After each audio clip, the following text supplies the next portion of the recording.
काफ़ी टाइम पे हम जब प्रेग्नेंट होना चाहते हैं, हम डॉक्टर के पास जाते हैं। डॉक्टर को बताते हैं कि हम ट्राई कर रहे तो भी कंसीव नहीं हो रहा है।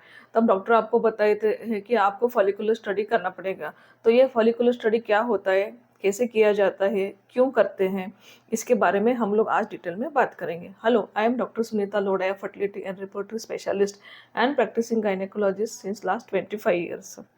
जब कंसीव नहीं हो रहा है, अपने आप प्रेगनेंसी नहीं हो रहा है, तब आप इन्फर्टिलिटी स्पेशलिस्ट के पास जाते हो, डॉक्टर को बताते हो ऐसा प्रॉब्लम है।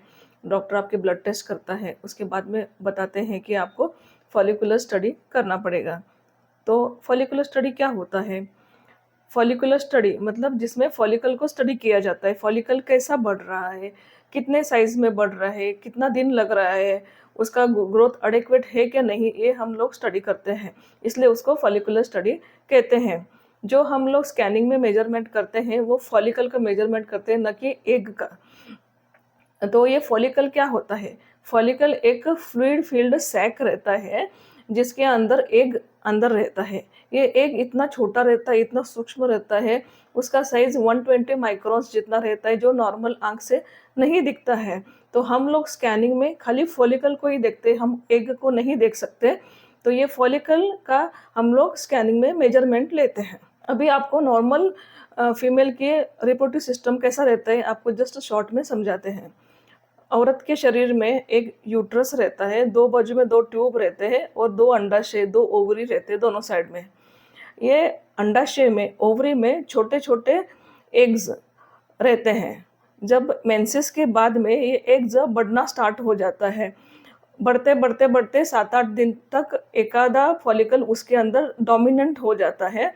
वो उसका ग्रोथ बाकी के फॉलिकल से ग्रोथ से ज़्यादा फास्ट रहता है। उनसे वो थोड़ा बड़ा होता है। फिर उनको हम लोग डोमिनेंट फॉलिकल कहते हैं। बाद में उसका साइज़ बढ़ते जब उसका साइज़ 16 टू 21 इतना जब बन जाता है, तब हम उसको मैच्योर फॉलिकल कहते हैं। मतलब उसके अंदर एग होता है। ये मैच्योर फॉलिकल बाद में रप्चर होता है, मतलब फूट जाता है, और फूटने के बाद उसके अंदर से एग रिलीज होता है, जो एग फेलोपियन ट्यूब कैप्चर करती है। जब वो फॉलिकल फूट जाता है, उस प्रोसेस को हम ओव्यूलेशन कहते हैं। वो ओव्यूलेशन हमको स्कैनिंग में पता चलता है, ओव्यूलेशन हुआ है क्या नहीं हुआ है। अभी फॉलिकुलर स्टडी क्या होता है और कैसे किया जाता है, हम देखेंगे। फॉलिकुलर स्टडी मतलब जैसा मैंने बताया कि आपको फॉलिकल को हम स्टडी करते हैं, वो कैसा बढ़ रहा है हम लोग देखते हैं, इसलिए उसको फॉलिकुलर स्टडी कहते हैं। ये सोनोग्राफी के थ्रू किया जाता है। सोनोग्राफी 2 तरह से हो सकती है, एक ऊपर से स्कैनिंग, पेट से स्कैनिंग, जिसको ट्रांस अब्डोमिनल स्कैनिंग कहते हैं, या नीचे योनि मार्ग से, वजाना में से स्कैनिंग करते हैं, उसको ट्रांस वजानल सोनोग्राफी टीवीएस कहते हैं। जो ऊपर की स्कैनिंग पेट के ऊपर से की जाती है, उसमें आपको ब्लैडर फुल चाहिए, यूरिनरी ब्लैडर मतलब पेशाब आना चाहिए, फुल चाहिए, तभी वो स्कैनिंग कर सकते हैं।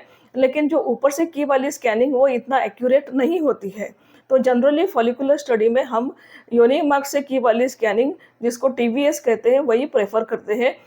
उसमें हमको एक्यूरेट फॉलिकल का साइज पता चलता है। अभी ये क्यों की जाती है? फॉलिकुलर स्टडी करने का पर्पस क्या है? हम जब फॉलिकल को मॉनिटर करते हैं, उसकी ग्रोथ बराबर हो रही है क्या नहीं हो रही है, पर डे कितनी ग्रोथ हो रही है, एडिक्वेट है क्या नहीं है।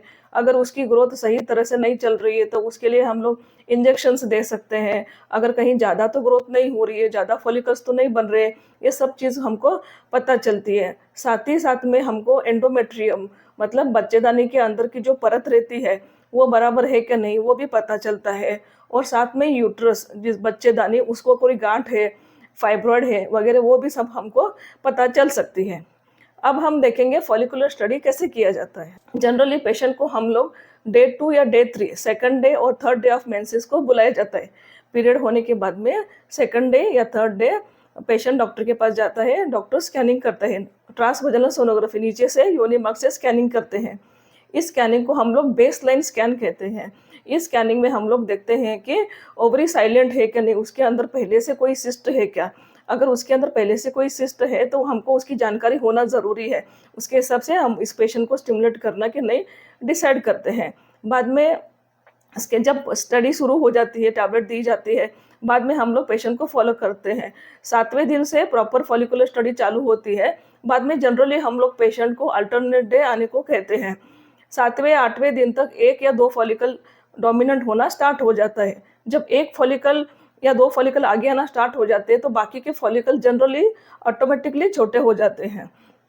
जब ये बड़े वाले फॉलिकल्स 16 टू 21 एमएम इतना रीच करते हैं, ऑलमोस्ट 20 एमएम तक जब वो रीच करते हैं, तब हम उनको बीज फूटने के लिए इंजेक्शन दिया जाता है और उसके हिसाब से ओव्यूलेशन प्रोग्राम करते हैं। हम लोग अंदाज लगा कब ओव्यूलेशन हो सकता है, उसके हिसाब से हम लोग पेशेंट को आईयूआई के लिए बुलाते हैं। तो जनरली फॉलिकुलर स्टडी जब पेशेंट को आईवीएफ करना रहता है या आईयूआई करना रहता है, तभी ही की जाती है, जिसकी वजह से पता चलता है कि फॉलिकल की साइज़ बराबर बढ़ रही है कि नहीं बढ़ रही है, और कब ओव्यूलेशन होना एक्सपेक्टेड है, कब आईयूआई करना चाहिए, या अगर आईवीएफ कर रहे हैं तो कब पिकअप करना चाहिए, वो सब पता चलता है।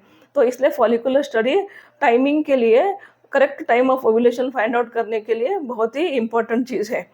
फॉलिकुलर स्टडी जनरली किन लोगों में यूज़ होती है?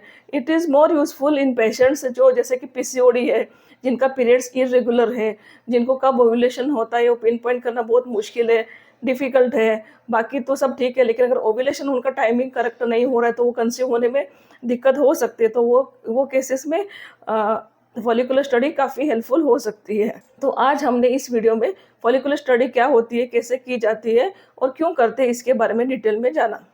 ऐसे ही हम लोग प्रेगनेंसी, डिलीवरी, इनफर्टिलिटी और गायना के वीडियो रेगुलरली अपलोड करते रहेंगे।